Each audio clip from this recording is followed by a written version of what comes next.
Hello and welcome back to another journey into the impossible corners of human experience. Tonight, I need to tell you about something that happened to a brain surgeon named Eben Alexander on November 10th, 2008. Something that shouldn't be possible, according to everything we know about consciousness, time, and the human brain. At 4:30 a.m. that morning, Dr. Alexander woke up with the worst headache of his life. Within hours, he was in a coma.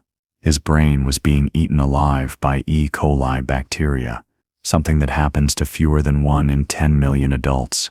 For 7 days, the part of his brain that makes us human, the neocortex, completely shut down. The machines showed delta waves only, brain death patterns.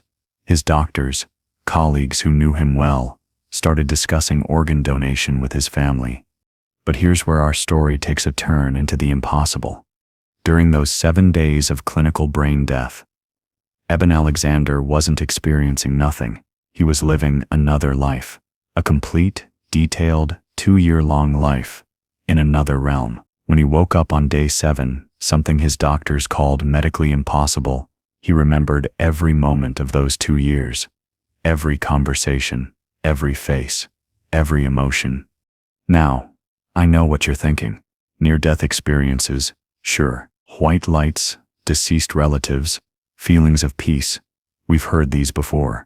But Alexander's case was different in 3 crucial ways that have made neuroscientists around the world question everything we thought we knew about consciousness and time. First, his neocortex was completely offline. Not reduced activity, not minimal function. Completely gone. The bacterial infection had shut down the very part of the brain that scientists insist is necessary for any experience at all. EEG readings showed his brain was generating the same patterns as deep anesthesia, yet he was having the most vivid, complex experience of his life. Second, the detail and consistency of his memories. He didn't just have vague impressions or dreamlike fragments. He could describe 2 years' worth of experiences in a parallel existence. He knew names of beings he'd never met, could describe architectural structures in impossible geometries, remembered entire conversations in what seemed to be telepathic communication. When he wrote it all down immediately after waking, it filled 20,000 words, and every detail remained consistent in retellings years later. But the third thing, the thing that made even skeptical neuroscientists pause, was what his brain did in the moments before he returned to consciousness. The EEG machines captured something that shouldn't exist in the space of 15 seconds. His dying brain produced more organized electrical activity than most people generate in a lifetime. Gamma waves, the fastest brain waves associated with conscious awareness, exploded across his cortex at frequencies that had never been recorded in a human brain before. 142 Hz. For reference, normal gamma waves peak at around 40 Hz. It was as if his brain, in its final moments, sped up time itself. To understand what might have happened to Eben Alexander, we need to talk about how the brain perceives time. Your brain doesn't have a single clock. Instead, it has multiple timing systems running simultaneously. There's circadian time, the 24-hour biological clock. There's millisecond timing for motor control. There's interval timing for seconds and minutes. And there's something neuroscientists call narrative time, the subjective experience of time passing that can stretch or compress based on attention, emotion, and neural activity. During normal consciousness, these timing systems are constrained by the speed of neural transmission. Signals in your brain travel at about 120 meters per second along myelinated neurons. This creates a fundamental speed limit for conscious experience. You can only have so many thoughts, process so many memories, experience so many moments per second, because your neurons can only fire so fast. But what if that constraint was removed? Dr. Stuart Hameroff, an anesthesiologist at the University of Arizona, has proposed something radical. He suggests that consciousness might not emerge from neural activity alone, but from quantum processes happening inside neurons at a scale millions of times faster than normal neural firing. According to his theory, developed with physicist Roger Penrose, Consciousness arises from quantum vibrations in tiny structures called microtubules inside neurons. These quantum processes happen at time scales of femtoseconds, that's a millionth of a billionth of a second. If consciousness could somehow access information at these quantum time scales, subjective time could dilate dramatically. In 2014, researchers discovered quantum vibrations in microtubules exactly where Hameroff and Penrose predicted they would be. In 2020, scientists at Trinity College Dublin showed that our brains could feasibly operate using quantum computation. And just this year, researchers at the University of Michigan found that dying brains show signatures of quantum coherence, organized quantum states that shouldn't be possible in warm, wet, noisy brains. But let's get back to Eben Alexander and his 2 years and 15 minutes. When Alexander's brain was scanned during his coma, something unprecedented was happening. Despite his neocortex being essentially dead, deeper brain structures, particularly the thalamus and brainstem, were showing unusual patterns, not normal activity, but organized bursts that looked almost like a code. Dr. Kevin Nelson, a neurologist at the University of Kentucky who studied Alexander's case, found something fascinating. The pattern of activity in Alexander's dying brain matched patterns seen in extreme REM sleep, but amplified by a factor of 10. It was as if his brain had entered a kind of super dream state, processing information at speeds impossible during normal sleep. During REM sleep, our perception of time is already distorted. Dreams that seem to last hours actually occur in bursts of 10-20 minutes. The brain creates the illusion of extended time by rapidly combining memories, expectations, and associations. But what Alexander experienced was beyond normal dreaming. It was what researchers are calling terminal lucidity, a state where dying brains become paradoxically more organized and coherent than healthy ones. In 2013, Dr. Jimo Borjigin at the University of Michigan did something that many considered unethical but scientifically necessary. She recorded the brain activity of rats as they died. What she found revolutionized our understanding of death. In the 30 seconds after cardiac arrest, the rats' brains didn't just remain active, they became hyperactive. Gamma waves increased by 200 to 300%. Different regions of the brain that normally work independently suddenly synchronized. The visual cortex, memory centers, and emotional processing regions all began firing in perfect coordination. But here's the part that relates to our story. The patterns she recorded looked exactly like the patterns associated with conscious visual experience. The dying rats' brains were processing visual information more intensely than when they were alive and awake. Dr. Borjigin's team then measured the release of neurotransmitters during this terminal surge. They found massive releases of serotonin, up to 20 times normal levels. Dopamine increased by 500%, and most mysteriously, DMT, yes, the psychedelic compound, was detected in the dying brain at levels never seen before. DMT is particularly interesting because users often report experiencing entire lifetimes during trips that last only minutes. Rick Strassman, who conducted the first official DMT studies in decades, documented cases where participants reported experiencing months or years of subjective time during 15-minute sessions. One participant claimed to have lived an entire lifetime, birth to death, as an alien being on another planet. Another reported experiencing the entire evolution of the universe from Big Bang to heat death. In 2022, doctors in Louisville, Kentucky, accidentally recorded the first ever continuous EEG of a human brain during death. An 87-year-old epilepsy patient was being monitored when he unexpectedly had a heart attack and died. For 30 seconds before and 30 seconds after his heart stopped, the EEG was recording. What it showed confirmed everything discovered in animal studies and more. In the moments before death, the man's brain showed patterns identical to memory recall and dreaming. Gamma waves surged, different frequencies of brain waves coupled in ways suggesting consciousness wasn't just persisting, it was intensifying. Let me tell you exactly what Eben Alexander says he experienced during those 7 days of coma, particularly in those crucial 15 minutes, when his brain showed the massive gamma surge. He describes waking up in a place he calls the realm of the earthworm's eye view, a dark, primitive, primordial space, filled with a rhythmic pounding that he later realized matched the frequency of his dying brain's delta waves. He had no memory of his life, no sense of self, no language. He existed as pure awareness in this muddy, dark realm for what felt like years. The darkness wasn't empty. It was filled with a material that seemed both biological and mechanical, pulsing with a life that was alien yet familiar. He describes feeling like he was buried deep in the earth, but the earth itself was conscious, aware of his presence. Then something changed.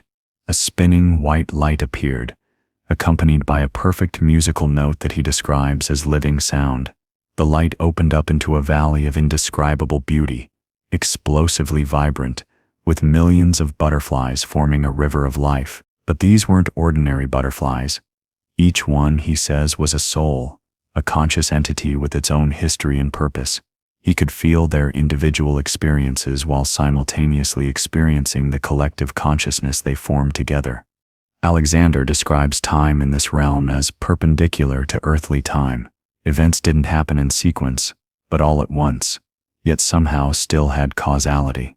He could experience being in multiple locations simultaneously, having numerous conversations at the same time, each fully detailed and coherent. He describes it like being able to read every page of a book simultaneously, while still understanding the narrative flow. He met beings he calls the shepherds, entities that existed in higher dimensions who could fold space and time like origami. Through them, he learned what he claims are verifiable mathematical equations about the nature of consciousness that he, a neurosurgeon with no advanced physics training, shouldn't have known. When physicists examined these equations after his recovery, they found something disturbing. They were variations of genuine equations from string theory, specifically dealing with 11-dimensional men theory. Alexander had never studied theoretical physics. The equations weren't published in any popular science books. During his experience, he was accompanied by a young woman who acted as his guide. She had distinctive features, high cheekbones, deep blue eyes, and wore a peasant dress. She never spoke with words but communicated through what Alexander describes as packets of meaning, complete concepts transmitted instantly. She showed him what he calls the core, an infinite void of pure consciousness from which all realities emerge. This wasn't a place but a state of being, where all possibilities existed simultaneously. In this state, Alexander experienced what he describes as a life review, but not just of his current life. He saw hundreds of his incarnations, each one a different exploration of consciousness through form. He lived through key moments of each life simultaneously, understanding how they all connected in a vast web of cause and effect.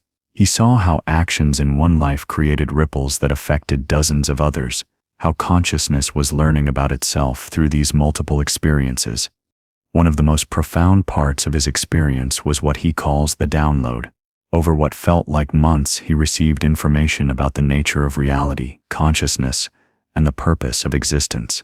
This information came not as words or images, but as direct knowing, suddenly understanding complex concepts without learning them. He understood, for instance, that what we call death is actually consciousness shifting from particle to wave, from localized to distributed, from temporal to eternal. He was shown the structure of reality as having multiple layers or dimensions, each with different rules of physics and consciousness. Our universe, he learned, is just one frequency in an infinite spectrum of realities. Death is simply consciousness changing frequencies, like a radio retuning to a different station. The static between stations, that's what we experience as the dying process. During his 2 subjective years, Alexander formed relationships with other conscious entities. He describes meeting a group of beings who had never been physical, who existed purely as consciousness. They showed him how they could create realities through intention alone, manifesting entire worlds through focused thought. He participated in this creation, helping to design and populate a universe that he was told would eventually become physical billions of years in the future. He also encountered deceased humans, but not in the way typically reported in NDEs. These weren't just his deceased relatives, but what he calls soul groups, collections of consciousness that have been traveling together through multiple incarnations. He recognized many of them not by their appearance, but by their energetic signature, a unique frequency that remained constant across all their lives. Time in this realm operated on multiple levels simultaneously, while experiencing linear sequences of events. He was also aware of all moments existing at once. He describes it as being able to zoom in on specific moments for detailed experience, while simultaneously seeing the entire timeline from an outside perspective. Past, present, and future were all equally accessible, equally real.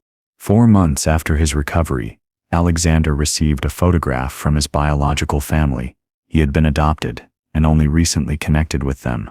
The photograph was of his biological sister Betsy, who had died years before he was born. He had never seen a picture of her, never knew she existed. She looked exactly like the guide from his near-death experience.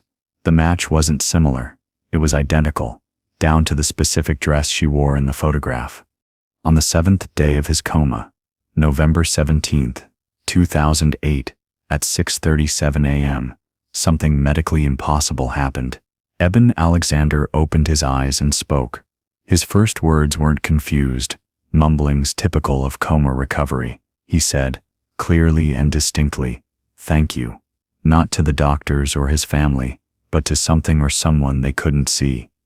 The medical impossibility wasn't just that he woke up, though with the extent of his brain damage, that alone defied explanation. It was how he woke up. Usually coma patients emerge slowly, progressing through stages of minimal consciousness. Alexander went from deep coma with delta wave-only EEG to full consciousness in less than 60 seconds. Dr. Scott Wade, his attending physician, documented something unprecedented. Alexander's brain scans from day 6 showed massive damage to the neocortex. The follow-up scan on day 8, after his awakening, showed the damage reversing, not healing over months, reversing in hours. In 30 years of medicine, Wade wrote in his notes, "I've never seen anything like this. It's not recovery, it's resurrection." But the real impossibility was what Alexander knew when he woke up. He recognized his son Bond's girlfriend, whom he'd never met. She'd started dating Bond during his coma. He knew about a conversation his wife had with his mother in the hospital cafeteria, including specific phrases used. He was aware of medical decisions discussed outside his room, including drug dosages and treatment protocols. Most mysteriously, he knew things about his doctor's personal lives. He asked Dr. Potter about her daughter's recital, which had happened during his coma. He mentioned Dr. Wade's father's death, which Wade hadn't told anyone at the hospital about. When questioned, Alexander said this information was shown to him during his experience, particularly during the life review portion, where he saw not just his own life, but tendrils of connection extending to everyone around him. The hospital conducted an investigation, suspecting someone had been feeding him information. They reviewed security footage, interviewed staff, checked visitor logs. No explanation was found. The information Alexander knew couldn't have reached him through normal channels.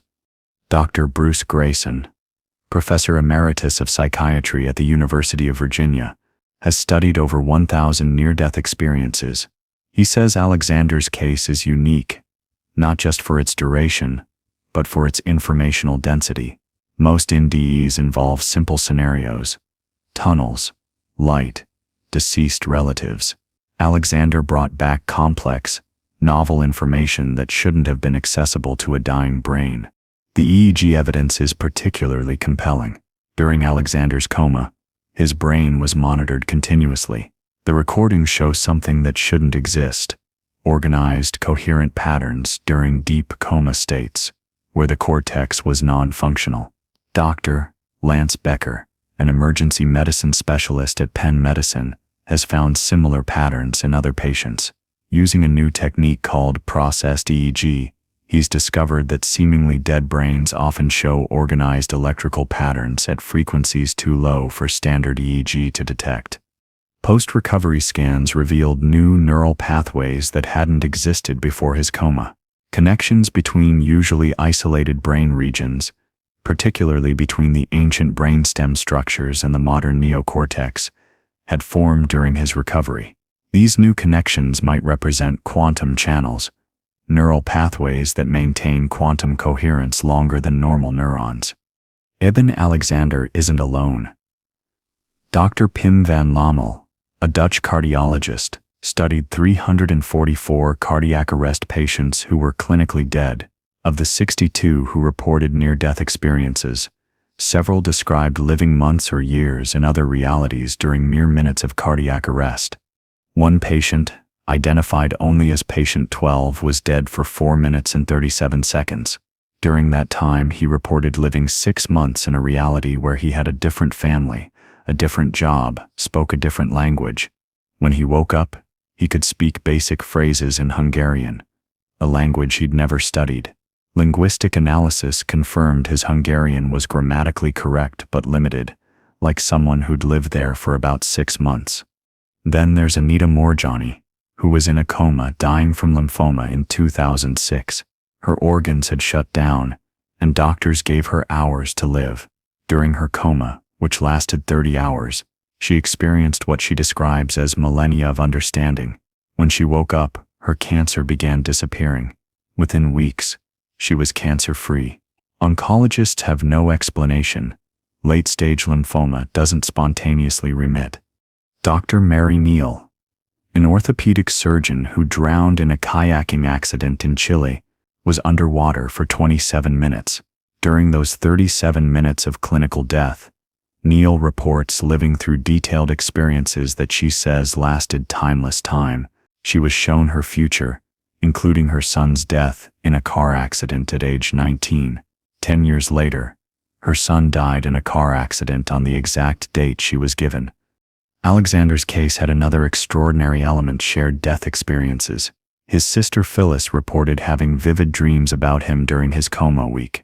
In these dreams, she was in the same realm he later described: the valley with butterflies, the angelic beings, even the dark primordial space. When Alexander recovered and shared his experience, the correspondences were exact. Dr. Raymond Moody has collected over 200 cases of shared death experiences. Family members, medical staff, even strangers nearby report experiencing elements of a dying person's NDE simultaneously. Dr. Lauren Potter, one of Alexander's treating physicians, reports that during his coma, she experienced cognitive intrusion, sudden vivid mental images that weren't her thoughts. She saw the butterfly valley Alexander later described. How does consciousness return to a body after experiencing expanded states? According to Alexander's account, the return wasn't voluntary. He was sent back with a specific purpose, but the process of compressing expanded consciousness back into a physical brain was, he says, like forcing an ocean through a straw. Dr. Donald Hoffman, a cognitive scientist at UC Irvine, proposes that consciousness doesn't exist within space-time. Space-time exists within consciousness. According to his theory, backed by mathematical proofs, what we call reality is just a user interface that consciousness creates to interact with itself. If this is true, then the dying process might be consciousness withdrawing from this interface. This connects to the Zeno effect in quantum mechanics. When a quantum system is observed continuously, it can't change states. Time effectively stops for it, but when observation ceases, the system can evolve through multiple states instantaneously. If consciousness is the observer that collapses quantum possibilities into specific realities, what happens when that observation weakens during death? Dr. Robert Lanza argues that death is an illusion created by consciousness's identification with a single timeline. In reality, consciousness exists across infinite parallel timelines simultaneously. This might explain why so many near-death experiencers report seeing multiple versions of their lives. According to quantum mechanics, information cannot be destroyed. If consciousness is fundamentally informational, where does that information go when we die? Hameroff and Penrose suggest it returns to what they call the proto-conscious field, a fundamental layer of reality, where quantum information exists in potential. This field, they argue, is timeless. Past, present, and future exist simultaneously within it. If a dying brain could access this field, and the massive quantum coherence during death might allow exactly that, it could experience not just accelerated time but time outside of normal causality. Alexander himself describes experiencing what he calls the multiply-connected universe. Infinite realities branching and reconnecting with consciousness able to traverse any path through them. What does Eben Alexander's experience mean for our understanding of consciousness, time, and death? If his account is accurate, and the medical documentation suggests something extraordinary did happen, then consciousness might not be produced by the brain but channeled through it. The time dilation aspect suggests that our normal experience of time is the illusion, not the expanded time of near-death states. We might naturally exist in a timeless state, with the brain imposing temporal limitations to allow for physical existence. If consciousness can experience years and minutes during death, what happens when death is permanent? Does consciousness continue experiencing indefinitely in that final moment, creating a subjective eternity from an objective instant? Robert Lanza suggests that death might be like approaching a black hole's event horizon. Time dilates infinitely as you approach, meaning you never actually experience the moment of crossing over. Alexander's case has inspired new research. The Temporality of Consciousness Lab at Stanford is studying time perception in altered states. Early results from the University of Virginia's study of 1,000 cardiac arrest patients are intriguing. Of 147 patients who've reported NDEs so far, 89 described extended time experiences. The average subjective duration was 3.7 years. As I finish telling you this story, it's worth reflecting on what it means for each of us. Tonight, when you sleep, your brain will enter states not unlike the early stages of death. Your temporal perception will alter. You might dream years of experience in minutes of REM sleep. And someday when your final moment comes, you might discover that death isn't an ending but a transformation of time itself. Those 15 minutes of gamma surge that await us all might contain eternities. Eben Alexander's message is simple but profound. Consciousness is eternal. Time is negotiable, and death is just another altered state. Whether you believe his account or not, the medical evidence is clear. Something extraordinary happens to consciousness and time perception during death. The man who lived 2 years and 15 minutes might have glimpsed what awaits us all. Not oblivion, but expansion. Not an ending, but a transformation. Not the cessation of time, but its transcendence. Perhaps that's why we fear death. Not because it's an ending, but because intuitively we know it's a beginning of something our time-bound minds can't fully comprehend. The dying brain doesn't simply fade out. It puts on a final performance that might be the most important experience of our existence. Thank you for joining me on this journey into the impossible. Sleep well, and remember, every night when you close your eyes, you're practicing for the ultimate adventure. The question isn't whether consciousness survives death. The question is, what will you experience in your eternal moment? Let's dive deeper into what actually happens in the brain during these terminal moments. The phenomenon Alexander experienced has a name in neuroscience: terminal coherence. It's been documented in thousands of cases, but never adequately explained until recently. Dr. Lakhmir Chawla, an intensive care physician at George Washington University, has spent 15 years monitoring dying patients with continuous EEG. He's discovered that nearly 90% of dying patients show what he calls the death spike, a massive surge of electrical activity in the moments before and after clinical death. This surge follows a predictable pattern. First, the brain's normal activity slows to delta waves, the slowest brain waves we know. Then suddenly, there's an explosion of gamma waves, the fastest brain waves associated with consciousness and awareness. But here's what's truly remarkable. During this surge, parts of the brain that have never worked together suddenly synchronize. The visual cortex syncs with the auditory cortex. The memory centers sync with the motor regions. Areas that process time sync with areas that process space. It's as if the brain, knowing it's dying, drops all its normal barriers and operates as one unified system for the first and last time. Dr. Chawla has recorded surges lasting up to 3 minutes after cardiac arrest, long after the brain should be capable of any activity. During these surges, the EEG patterns don't look like a dying brain. They look like a brain experiencing the most intense conscious awareness of its existence. Some patterns match those seen in advanced meditators who report experiencing timelessness.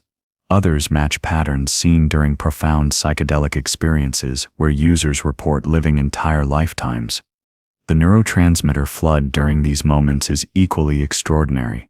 Research from the University of Michigan shows that dying brains release massive amounts of endogenous chemicals. Serotonin increases by 2,000%, dopamine by 500%. But most intriguingly, the brain releases large amounts of endogenous DMT, the same compound found in ayahuasca, known for producing experiences of alternate realities and time dilation. Dr. Rick Strassman, who conducted the first legal DMT research in decades, has documented that external DMT administration can produce experiences remarkably similar to NDEs. Subjects report encountering beings, visiting other dimensions, and experiencing massive time dilation. One subject reported living 1,000 years as an alien creature on another planet during a 15-minute DMT session. The experience was so detailed that the subject could draw maps of the alien cities, write in their language, and describe their entire culture. But endogenous DMT during death is different from external administration. It's released directly into the brain's core regions, the thalamus and pineal gland, areas associated with consciousness regulation and time perception. The concentration is also much higher than anything achievable through external administration. Dr. Jimo Borjagin's research suggests that dying brains might produce DMT concentrations 10-20 times higher than the highest doses used in research. This creates what researchers call a neurochemical storm, a state where normal brain chemistry is completely overridden. In this state, the usual rules of neural processing don't apply. Signals that would normally take milliseconds might process in microseconds. Memories that would normally be accessed sequentially might be accessed simultaneously. The brain might literally be operating at a different speed. To understand how consciousness could experience years in minutes, we need to venture into quantum physics and information theory. Dr. Roger Penrose, the Nobel Prize-winning physicist, has proposed that consciousness emerges from quantum processes in the brain's microtubules. These are tiny structures inside neurons, smaller than the wavelength of visible light. At this scale, the normal rules of physics break down. Time becomes fluid. Particles can exist in multiple states simultaneously. Information can be processed instantaneously through quantum entanglement. If consciousness operates at this level, and increasing evidence suggests it might. Dr. Stuart Hameroff has calculated that quantum processes in microtubules operate at 10 circumflex 40 operations per second. That's 10 with 40 zeros after it. For comparison, normal neural processing operates at about 10 circumflex 3 operations per second. If consciousness could access even a fraction of this quantum processing power during death, the time dilation would be astronomical. Recent experiments at MIT have shown that anesthetics work by disrupting quantum coherence in microtubules. When coherence is disrupted, consciousness disappears. When it's restored, consciousness returns. This suggests that consciousness might literally be a quantum phenomenon, existing in a realm where our normal understanding of time doesn't apply. The implications are staggering. If consciousness is quantum, then it might naturally exist in a superposition of multiple time states. Our normal waking consciousness might be just one collapsed state, the one that allows us to function in physical reality. During death, as the brain's classical processes fail, consciousness might expand back into its natural quantum state, experiencing multiple timelines simultaneously. This aligns with what Alexander reported. He described experiencing multiple timelines simultaneously, living different versions of events, seeing how different choices led to different outcomes. He wasn't just remembering or imagining these alternatives. He was experiencing them as fully real, fully lived experiences. Dr. Dean Radin at the Institute of Noetic Sciences has been studying what he calls temporal entanglement, the possibility that consciousness can be quantum entangled across time. His experiments have shown statistical evidence that future events can influence past brain states, suggesting that consciousness might not be confined to the present moment. If consciousness can be entangled across time, then during the massive quantum coherence of death, it might literally experience past, present, and future simultaneously. The 2 years Alexander experienced might not have been sequential, but all at once, perceived sequentially only when filtered back through his recovering brain's linear processing. One of the most puzzling aspects of Alexander's case is the persistence and clarity of his memories. According to conventional neuroscience, forming new memories requires a functional hippocampus and active protein synthesis. During his coma, Alexander's hippocampus was severely damaged and his brain wasn't producing the proteins necessary for memory formation. Yet he returned with 20,000 words worth of detailed memories. Dr. Bruce Grayson at the University of Virginia has documented similar cases. Patients with documented flat EEGs, showing no brain activity, return with vivid memories of events that occurred during their clinical death. These aren't vague impressions but detailed narratives with complex plots, multiple characters, and coherent timelines. One explanation comes from Dr. Pim van Lommel's research on non-local consciousness. He proposes that memories aren't stored in the brain but in what he calls the morphogenic field, a quantum field that extends beyond the physical brain. The brain in this model is more like a receiver than a storage device. During death, consciousness might access this field directly, forming memories that exist outside the physical brain. This would explain why Alexander could form memories without a functional hippocampus. The memories weren't being stored in his damaged brain, but in a quantum field that his consciousness could access. When his brain recovered, it could then download these quantum memories into neural patterns. Support for this theory comes from cases of terminal lucidity. Patients with severe Alzheimer's, whose brains are literally full of holes, suddenly become lucid hours before death. They remember names they haven't spoken in years, recall events from decades past, have coherent conversations about complex topics. If memories were stored solely in the brain, this would be impossible. The damaged tissue can't suddenly regenerate. But if memories are stored non-locally, and the brain is just the receiver, then terminal lucidity makes sense. The dying brain might temporarily improve its reception. Alexander's memories also had a unique quality. He describes them as holographic. Each piece containing the whole, he could zoom into any moment and find infinite detail, or zoom out and see the entire experience from a bird's eye view. This is exactly how holographic information storage works. Every piece contains information about the whole. Quantum physics tells us that information is holographic at the fundamental level. The holographic principle, developed by physicists Gerard Hooft and Leonard Susskind, states that all the information in a volume of space can be encoded on its boundary. If consciousness operates on quantum principles, then memories might naturally be holographic. This would explain another puzzling aspect of Alexander's experience, the information density. He claims to have received lifetimes' worth of information in moments. In a holographic system, vast amounts of information can be encoded in tiny spaces. The entire Library of Congress could theoretically be stored in a space smaller than a grain of sand if encoded holographically. What makes Alexander's case particularly compelling is the veridical evidence, information he couldn't have known but was later verified. Beyond recognizing his son's girlfriend and knowing about private conversations, there were more profound verifications. During his experience, Alexander was shown a vision of a young boy who would be important to his family. He saw specific details. The boy would be born with a heart condition, would have surgery at 6 months, would love music, and would have an unusual birthmark on his left shoulder. 2 years after his recovery, his niece gave birth to a boy with all these exact characteristics. He also received information about his biological family that he couldn't have known. Adopted as an infant, Alexander had only recently made contact with his biological relatives. During his NDE, he learned about family members he'd never been told about, including a half-brother who died in Vietnam. When he later asked his biological mother, she confirmed everything, including details about the brother that weren't in any records. Dr. Jan Holden at the University of North Texas has compiled a database of over 100 cases of veridical perception during NDEs.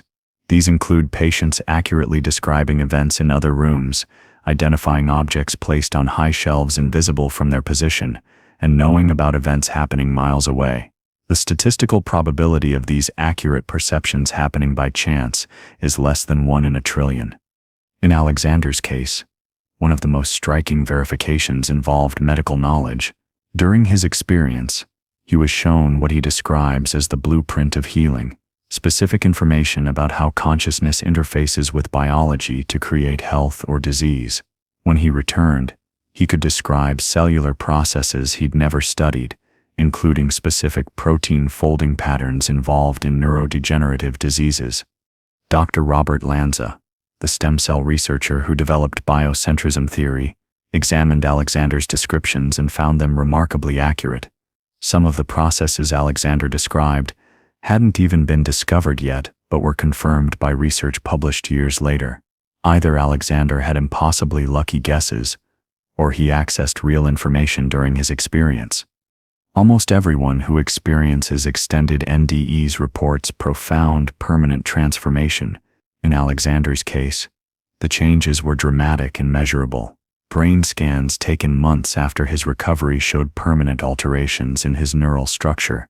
The connectivity between his brain hemispheres increased by 40%.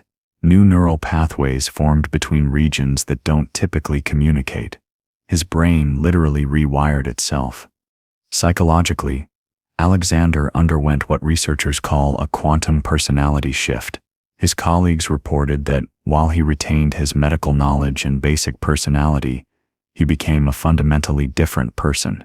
He lost all fear of death. He developed what he describes as spontaneous knowing, sudden downloads of information about people or situations that prove accurate. Dr. Kenneth Ring at the University of Connecticut has studied hundreds of NDEs and found consistent patterns of transformation. They develop increased psychic abilities, particularly precognition. They report spontaneous out-of-body experiences. Many develop synesthesia, the ability to see sounds or hear colors. Some report ongoing communication with deceased individuals or non-physical entities. In Alexander's case, the transformation included what he calls dimensional sight, the ability to perceive multiple layers of reality simultaneously. He describes seeing the energy bodies of people, patterns of probability surrounding events, and what he calls timeline threads, potential futures radiating from each moment. These aren't hallucinations. Studies at the University of Virginia have shown that nodders score significantly higher on tests of intuition and pattern recognition. They can predict random number sequences better than chance. They show increased activity in brain regions associated with quantum processing. Alexander's experience has contributed to a growing body of evidence suggesting that consciousness is fundamental to reality, not emergent from it. This has profound implications for our understanding of death, time, and the nature of existence itself. Dr. Donald Hoffman's research on conscious realism provides a mathematical framework for this view. He's proven mathematically that evolution would never produce organisms that see reality as it truly is. Instead, we evolved to see a simplified user interface that helps us survive. Death might simply be consciousness shifting from one interface to another.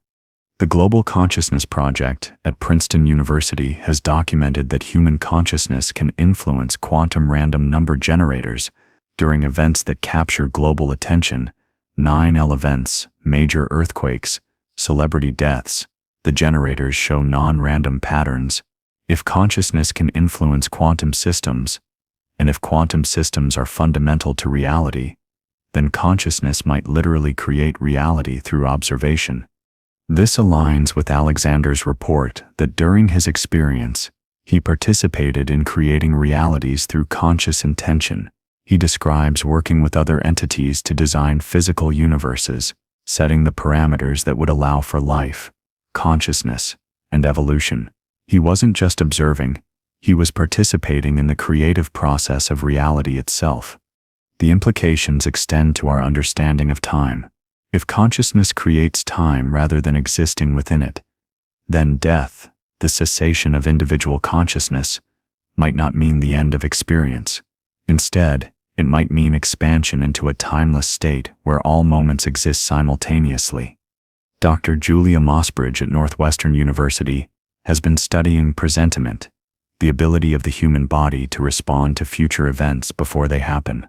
Her research shows that the body routinely responds to emotional stimuli 2-10 seconds before the stimuli occur. This suggests that consciousness isn't confined to the present moment, but extends into the future. If consciousness naturally extends through time, then during the massive expansion of consciousness during death, this extension might become infinite. The 2 years Alexander experienced might have been just a fraction of an infinite experience, filtered down to what his recovering brain could process and remember. 5 years after his initial experience, Alexander had another profound event during deep meditation. He spontaneously re-entered the state he experienced during his coma, but this time while fully conscious and with normal brain function. EEG monitoring during this meditation showed something unprecedented. His brain reproduced the exact gamma wave patterns recorded during his near-death experience, including frequencies above 140 Hz that shouldn't be possible in a healthy brain. During this meditation, Alexander claims he received additional information about the nature of death and time. He learned that every human death creates what he calls a consciousness bubble, a sphere of expanded awareness that exists outside normal space-time. These bubbles don't disappear. They accumulate, creating what he describes as an ocean of consciousness surrounding physical reality. According to this information, when we die, we don't go somewhere else. We expand into this ocean, gaining access to every consciousness bubble that has ever existed. The 2 years he experienced were just his limited perception of an infinite ocean of experience, filtered through his individual consciousness structure. Dr. Christopher Bache, a philosopher who has conducted over 70 high-dose psychedelic sessions for consciousness research, reports similar findings. He describes encountering what he calls the collective unconscious event horizon, a boundary where individual consciousness merges with collective human experience. Beyond this horizon, he reports, exists an infinite ocean of consciousness containing every human experience that has ever occurred or ever will occur. This ocean, both Alexander and Bache report, isn't static, it's actively evolving, learning, growing more complex. Every death adds to it, every birth draws from it. It's the repository of all human knowledge, experience, and potential. What the ancient Greeks called the Akashic records, what Jung called the collective unconscious, what modern physicists might call the quantum information field. The question that haunts neuroscientists about Alexander's case is this: how did he form such detailed memories without a functioning hippocampus? The hippocampus is essential for converting short-term memories into long-term ones. Without it, you can't form new memories. This is what happens to patients with severe Alzheimer's, yet Alexander returned with thousands of detailed memories from his experience. Dr. Sam Parnia, who leads the AWARE study at NYU, has proposed a radical solution. He suggests that during cardiac arrest and clinical death, consciousness might shift to what he calls quantum memory, a form of information storage that doesn't require neural tissue. This quantum memory might exist in the electromagnetic field generated by the brain, which persists for several minutes after neural activity ceases. In 2019, researchers at the University of Southampton detected coherent electromagnetic fields around the heads of dying patients that continued for up to 15 minutes after brain death. These fields showed organized patterns that matched the patient's final EEG rhythms, as if the information pattern of consciousness was preserved in the field even after the brain stopped generating it. But Alexander's memories went beyond mere preservation. He formed entirely new memories during his experience, memories of places he'd never been, beings he'd never met, concepts he'd never encountered. This suggests active memory formation without neural substrates, something that should be impossible. Dr. Stuart Hameroff offers an explanation through his orchestrated objective reduction, ORC-A theory. He proposes that memories might be encoded at the quantum level in microtubules, that these quantum memories can exist independently of the neurons that contain them. During death, as neurons fail but before microtubules completely degrade, consciousness might still be able to form quantum memories that get re-encoded into neural patterns when the brain recovers. This would explain why Alexander's memories have such unusual qualities. He describes them as holographic, each fragment containing the whole story. He can zoom into any moment and find infinite detail, or zoom out to see the entire experience simultaneously. This is exactly how quantum information is structured, non-locally, with each part containing information about the whole. Furthermore, Alexander's memories don't fade like normal memories. 5 years after his experience, he could still recall every detail with perfect clarity. Brain scans show that when he recalls his NDE, different brain regions activate than when he recalls normal memories. The NDE memories seem to be stored differently, perhaps at a quantum level that doesn't degrade like normal synaptic memories. One of the most scientifically challenging aspects of Alexander's case is the shared elements of his experience. His sister Phyllis, his treating physician Dr. Potter, and 3 nurses all reported having related experiences during his coma. This phenomenon, called shared death experience or empathic death experience, has been documented in hundreds of cases but never adequately explained. Dr. Raymond Moody, who coined the term near-death experience, has spent the last decade studying shared death experiences. He's documented cases where healthy people standing at the bedside of dying patients are suddenly pulled into the patient's experience. They report traveling through the tunnel together, seeing the same beings, experiencing the same revelations. In one remarkable case from 2018, an entire medical team, 2 doctors, 3 nurses, and an anesthesiologist, simultaneously experienced elements of their patient's NDE during emergency surgery. They all reported seeing a golden light fill the operating room and feeling a presence they described as infinite love. The patient, when revived, described meeting 6 beings of light who she said were helping from the other side. The number matched exactly the number of medical staff present. Quantum entanglement might explain these shared experiences. Research at the Institute of Noetic Sciences has shown that people in close emotional relationships show quantum entanglement between their brain states. When one person's brain state changes, the other's changes correspondingly even when they're separated by thousands of miles. During the extreme quantum coherence of death, this entanglement might intensify, allowing consciousness to be shared directly. Alexander's expanded consciousness might have literally entangled with nearby consciousness, pulling them partially into his experience. Dr. Dean Radin's experiments with quantum entanglement in human brains have shown something even more remarkable. He's documented cases where people have precognitive experiences of others' deaths, experiencing elements of their NDEs hours or even days before they occur.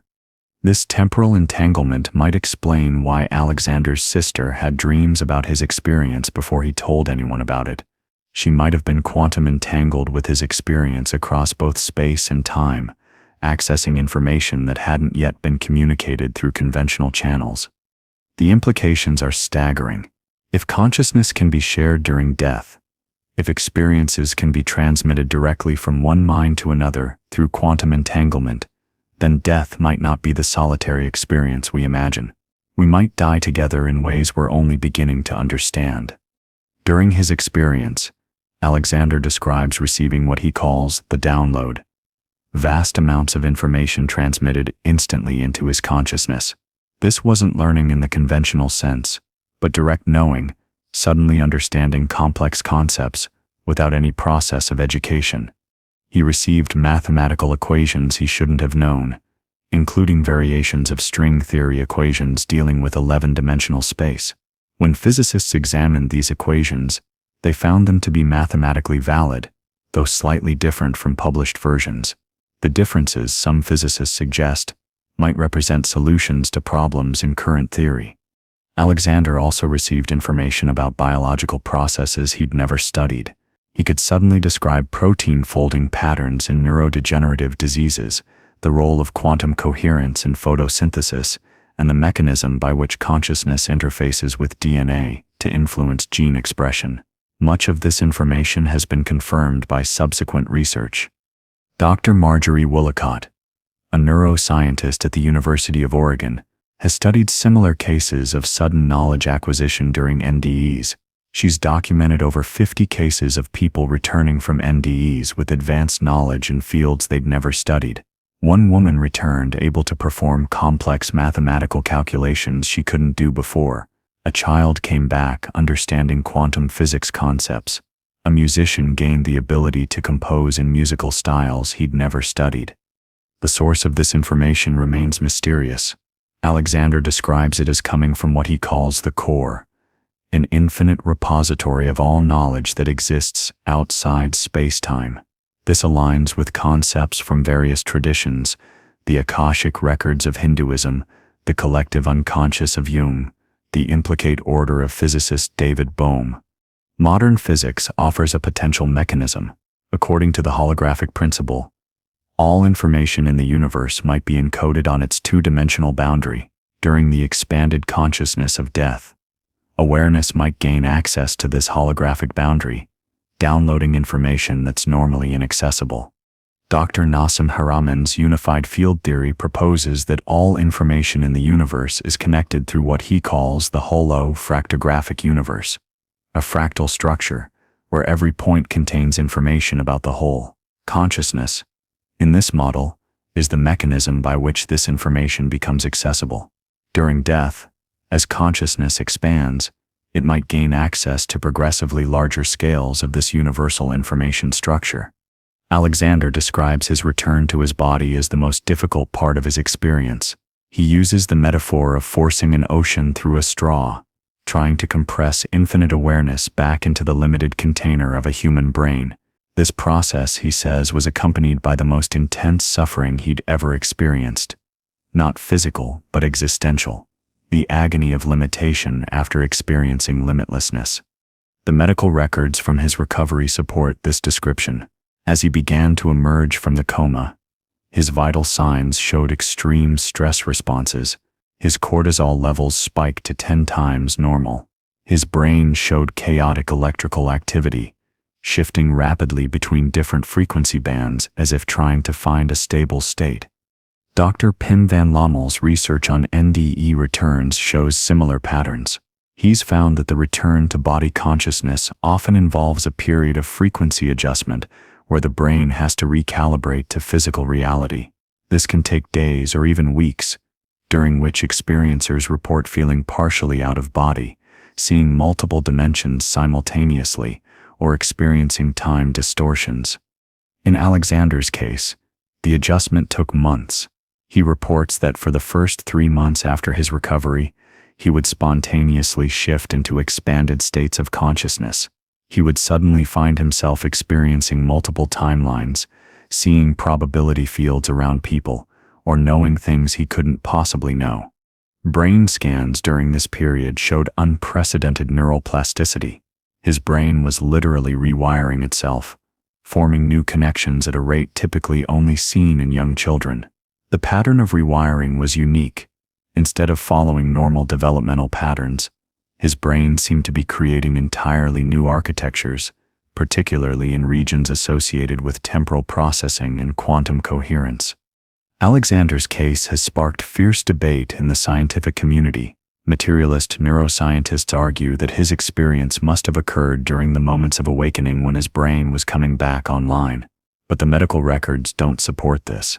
His detailed memories correspond to specific periods during his deep coma when his neocortex showed no activity.